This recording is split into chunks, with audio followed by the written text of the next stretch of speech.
నమస్తే అండి. ఈరోజు నేను మీకు నిమ్మకాయ పచ్చడి ఎలా చేసుకోవాలో చూపిస్తాను. దీనికి సరి సంఖ్యలో నిమ్మకాయలు కావాలి. నేను ఇక్కడ 10 నిమ్మకాయలు తీసుకున్నాను. మాకు ఇక్కడ చాలా పెద్ద పెద్ద నిమ్మకాయలు దొరుకుతాయి. వీటిని నేను 5 ఏమో ముక్కలు కోయడానికి వాడతాను, 5 ఏమో రసం తీయడానికి. ముక్కలు కోయడానికి వాడేవి నిలువుగా కోసి మళ్ళీ అడ్డంగా కోసి చిన్న చిన్న ముక్కలు చేసుకోవాలి. మీ ఇష్టము సైజు. నేను చేసుకున్న సైజు అయితే చూస్తున్నారు కదా, ఇక్కడ కనిపిస్తుంది. రసం పిండేవేమో అడ్డంగా కట్ చేసుకొని పిండాలి.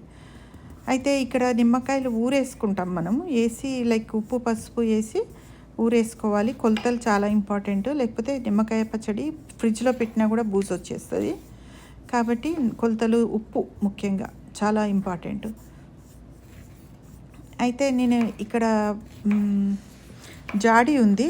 నిమ్మకాయలు ఏం చేసినానంటే ఫస్ట్ నిమ్మకాయలు జాడి కూడా బాగా కడుక్కున్నాను. బాగా వేడి జాడి ఏమో బాగా వేడి నీళ్ళతోని, నిమ్మకాయలేమో మామూలు నీళ్ళతోనే కడుక్కొని నానబెట్టినాను. యాక్చువల్గా 1 గంట నానబెడితే పైన ఏదైనా మడ్డి ఉంటే అదంతా పోతుంది అనమాట. తర్వాత వాటిని తీసి బాగా పొడి టవల్స్తోని బాగా తుడిచిపెట్టినాను.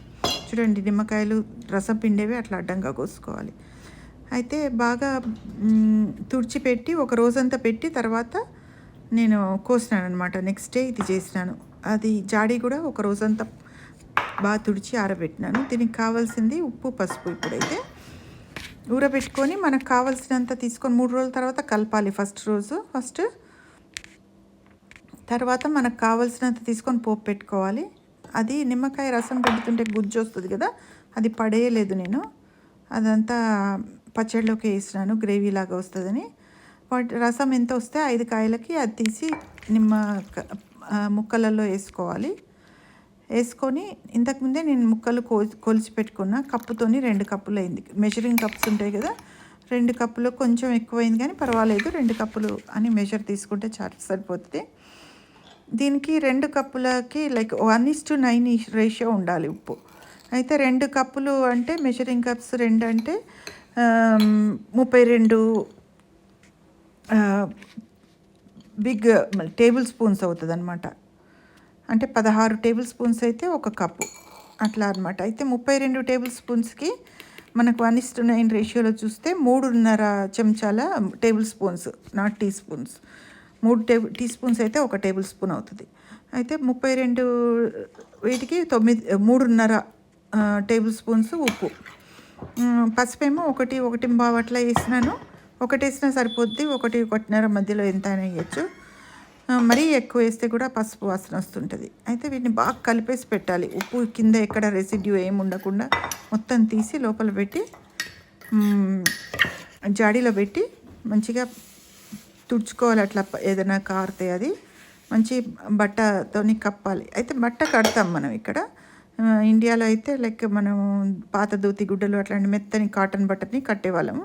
అయితే నేను దాంతో ఒక కవర్ లాగా ఇట్లా తయారు చేసినాను. దీనికి కావాలంటే మీరు నా డిస్క్రిప్షన్లో చూడండి, దీని రెసిపీ కూడా, దీని ప్యాటర్న్ కూడా ఎట్లా కుట్టాలో కూడా రాసి ఉంటుంది. అయితే 3 రోజులు దాన్ని ముట్టుకోకూడదు. 4వ రోజు పొద్దున వచ్చి దాన్ని తీసి కలిపి పెట్టుకోవాలి. అయితే నేనేం చేసినాను, కలిపేసి కొంచెమే చేసినాను కాబట్టి ఇమీడియట్గా నేను మసాలా అంతా కలిపేసుకొని పోపేసుకున్నాను. అయితే మీరు చాలా చేసుకున్న వాళ్ళు కొంచెం కొంచెంగా తీసుకొని చేసుకోవాలన్నమాట. అయితే నేను లెక్కలన్నీ కూడా ఇప్పుడు నేను చెప్పిన పద్ధతిలోనే ఉండాలి. ఇప్పుడు మీరు 1:9 రేషియోలోనే కారం కూడా వేసుకోవాలి. సరిపోతుంది. కారం ఎక్కువైనా తక్కువైనా అది మీ రుచిని బట్టి, కానీ దాన్ని పచ్చడిని ఏమీ ఇచ్చేయదు. ఇక్కడ జీలకర్ర మెంతుల పొడి అండి, జీలకర్ర మెంతులు ఈక్వల్ రేషియోలో తీసుకొని నేను చేసి పెట్టినాను. అది 1 టేబుల్ స్పూనే, ఎక్కువేం లేదు, 1 టేబుల్ స్పూను. ఇదేమో 3.5 టేబుల్ స్పూన్స్ కారం వేసినాను. పసుపు ఉప్పు ఆల్రెడీ పడ్డాయి. ఉప్పు మాత్రము ఏది ఎక్కువైనా తక్కువైనా పెద్ద రుచిలో తేడా ఉంటుందేమో, వాసనలో తేడా ఉంటుందేమో, కానీ పాడవదు. అదే ఉప్పు తక్కువైతే మటుకు పాడైపోతుంది. ఎక్కువైనా ఏం కాదు, కానీ ఎక్కువైతే తినలేము, తక్కువైతే పాడైపోతుంది. ఇక నేను 1 టీ స్పూను జీలకర్ర, టీ స్పూను ఆవాలు తీసుకున్నాను. అవి 2 ఒక చిన్న బౌల్లో పెట్టుకొని, ఇక్కడ అది అల్లం వెల్లుల్లి ముద్ద 1 టీ స్పూను, ఇది కరివేపాకు అండ్ ఎండుమిరపకాయలు కొంచెం ఇట్లా కట్ చేసుకొని పెట్టుకున్నాను, 1 5 6. అయితే ఇది ఒక హాఫ్ కప్, అది పావు కప్పు మెజర్ అండి ఆయిల్. అది 2 సార్లు వేసినాను, అరకప్పు నూనె పడుతుంది. దాంట్లో అది కాగిన తర్వాత జీలకర్ర ఆవాలు తీసి పెట్టుకున్నాను కదా ఇందాక, అది వేసినాను. దాని తర్వాత అల్లం వెల్లుల్లి ముద్ద వేసినాను. అల్లం వెల్లుల్లి ముద్ద 1 టీ స్పూన్, పెద్ద ఎక్కువేం లేదు, వేసుకొని కొందరైతే వెల్లుల్లి లేదు ఉట్టి అల్లం మాత్రమే వెల్లుల్లి మాత్రమే వేస్తారు, అల్లం లేకుండా. వెల్లుల్లిని క్రష్ చేసి కూడా వేసుకోవచ్చు. నేను అల్లం వెల్లుల్లి వేస్తాను ఎప్పుడైనా. అల్లం వెల్లుల్లి వేసుకుని నాకు రుచి అనిపిస్తుంది. వాసన అయితే చాలా బాగా వస్తుంది ఆల్రెడీ వేపుకుంటే. నేను కరివేపాకు కూడా వేసుకున్నాను. కరివేపాకు కూడా ఆప్షనల్ అండి, అందరి దగ్గర అవైలబుల్ ఉండకపోవచ్చు, దాంతో నష్టం ఏం లేదు. అయితే పోపుకి మామూలుగా తాలింపు పెట్టి వేసుకుంటాం అట్లే అనమాట. తెలంగాణ వైపు మేము పప్పులు వేయము తాలింపులు, అందుకే ఇట్లా వేసి చూపిస్తున్నాను మీకు. ఎండుమిరపకాయలు కూడా వేసుకున్నాను. ఇదేమో ఇంగువ, ఒక పావు చెంచా, అర చెంచా ఇంగువ. ఇంగువ వేస్తే పచ్చడి, చింతకాయ పచ్చడి కానీ నిమ్మకాయ పచ్చడి కానీ మంచి వాసన వస్తుంది, రుచి. అందుకే ఇంగువ వేస్తున్నాను. అసలు చాలామంది వేయరు ఇంగువ. అల్లం వెల్లుల్లి ఉంది కాబట్టి ఇక ఇంగువ వేయకపోయినా పర్వాలేదు, కానీ నాకు వాసన ఇష్టం ఇంగువతోని, అందుకని వేసుకున్నాను. బాగా కలిపేసి అక్కడ పక్కకు పొయ్యి మించి పక్కకు తీసి పెట్టాలి, ఎందుకంటే అది చల్లారాలి బాగా. వేడి మీద పోపు ఎప్పుడు వేయకూడదు పచ్చళ్ళకి, బాగా చల్లారి రూమ్ టెంపరేచర్కి రావాలి, వచ్చేదాకా వేయద్దు. ఇప్పుడు ఇది చల్లబడిపోయింది, నేను ఒక అరగంట పట్టిందండి చల్లబడటానికి.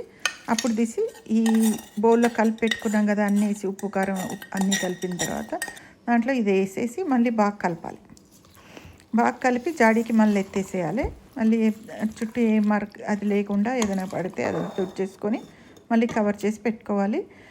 నేనేం చేస్తాను, ఇది కొంచెమే ఉంది యాక్చువల్గా, ఇంత కొంచెం. అసలు మేమైతే చాలా చేసేటప్పుడు, మా చిన్నప్పుడు పెద్ద జాడీలలో చేస్తే ఇంతకంటే ఇంత కొంచెం తీసి చిన్న చిన్న జాడీలలో వేసి పెట్టి, దాన్ని అవసరమైనప్పుడు ఆ చిన్న చిన్న జాడీలో పెట్టి అంత కొంచెం మసాలా కలుపుకునే వాళ్ళం. ఉప్పు పసుపు వేసిందే అట్లా ఉండేది. ఊరేసిన కాయలు, ఆ ఊరేసిన కాయల్ని పప్పులలో కూడా వేస్తారు. మనం టమాటా పప్పు, పాలకూర పప్పు అట్లా చేస్తే పులుపు లేకుంటే అది వేస్తారు, పులుపు బదులు, చింతపండు బదులు అది వేస్తారు, బాగుంటుందని. నేను కవర్ చేసి పెట్టుకున్నాను ఇట్లాగా. నాకు కావాల్సినప్పుడు నేనేమో ఇంకా చిన్నది, అది రోజు వారానికి ఒకసారి ఏమో దాని నిండా తీసి పెట్టుకొని వాడుకుంటాము. అది పొడి ప్లేస్లో పెట్టండి ఆ పెద్ద జాడీని. ఇది ఎన్నో రోజులు రాదు మాకు, కానీ నేను ఫ్రెష్గా ఎప్పుడప్పుడు చేసుకుంటాను. నిమ్మకాయలు ఎప్పుడు దొరుకుతాయి కాబట్టి ఎప్పుడైనా చేసుకోవచ్చు. మీకు నచ్చితే లైక్ కొట్టండి. Thank you for watching.